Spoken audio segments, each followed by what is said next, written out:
Today I'll explain why we should go for PWM technique to vary the speed of the DC motor. There are two methods to vary the speed of the DC motor, one using PWM technique and other using the potentiometer. Let me start with the potentiometer, speed control with potentiometer. So this is a image of potentiometer. It has got three terminals. The one terminal I'll connect it to plus 5 volts, other one to ground, and the center one I'll take it as a signal pin, and I'll connect this pin to any one of the input digital pin of Arduino Uno board. And usually we connect PWM pins which are available on the Arduino board.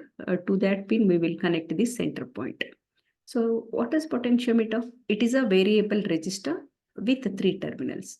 By adjusting this knob, or we can say this is a slider, so you can change the resistance between two outer terminals. In DC motor speed control setup, the potentiometer is usually connected in series with motor to vary the voltage applied to it. So as you adjust the potentiometer, the voltage across the motor changes. So which will affect the speed of the DC motor. So higher the voltage, higher the speed of the DC motor, lower the voltage, lower the speed of the DC motor. Such type of control using a potentiometer, speed control of DC motor using potentiometer, it is used in simple projects and where the fine tuning of the DC motor is not at all required and it is not critical. In such cases, we can use this technique. So usually it is used in hobbyist projects and small automation, small scale automation, or in order to explain the potentiometer, educational demonstration. In such cases, in such applications, the speed control of DC motor using potentiometer is used. So you can show the students how the speed can be varied by varying the resistance of the potentiometer. As the resistance increases, the speed also increases. So you can demonstrate the speed of the controlling the speed of the DC motor using the potentiometer. So as for my knowledge, it is not so good or efficient method. Then which is the efficient method? This is the efficient method, speed control of DC motor using pulse width modulation technique. So the in pulse width modulation, it is a technique where the average value of the voltage is applied to the device. So here the pulses are produced, square wave pulses or rectangular pulses. The on period is varied and the average value is calculated.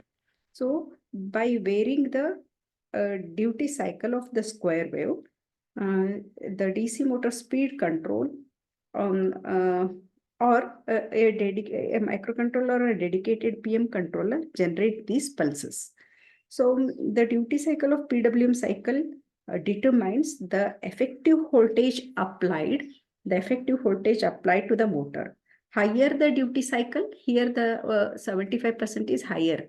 Higher the duty cycle means motor receives more on time. The 75% of the time is on here.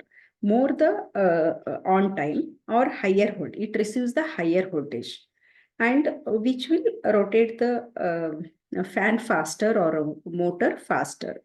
While lower the duty cycle, among these three waveforms, the lower duty cycle is 25%.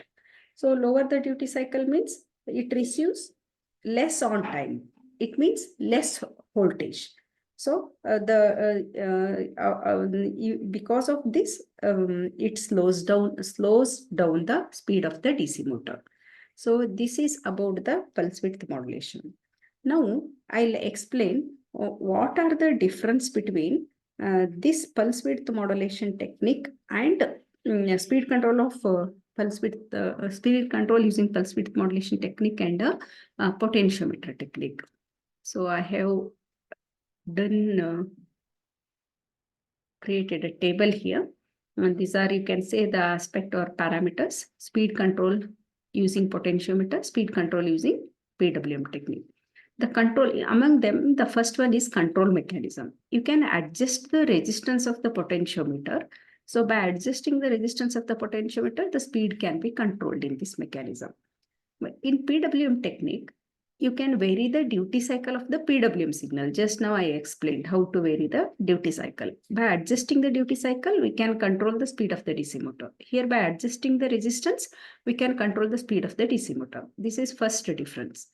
The second difference, according to the precision, it is less precise. So definitely it will have some variations.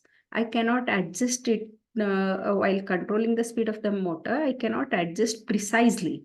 That's why this method is less precise. But this is more precise. So it is fine-grained control over the speed. So 25%, 75% as for the according to the formula, if I set the PWM width on time and off time, more precise control I'll get from this method. So this is the second advantage. Third advantage is limited range based on the potentiometer design. So if I take 10 kilo ohm potentiometer, it will have some design limitation, but a wide range of speed control can be achieved with the help of the PWM technique. And according to the automation compatibility, not easily integrated into the automated system. Here, it is easily integrated with microcontroller and IC. So automation compatibility refers to how easily a system can be integrated into automated process with high compatibility. High compatibility means it can be smoothly integrated with minimal effort. And low compatibility indicates the integration may be challenging and it may require some additional work. So this is not easily integrated. It can be easily integrated.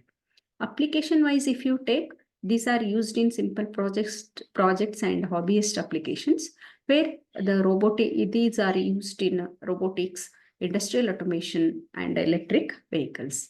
So now after studying this table, you can choose which technique is better to control the speed of the DC motor. So this is all about the ways of controlling the DC speed of the DC motor.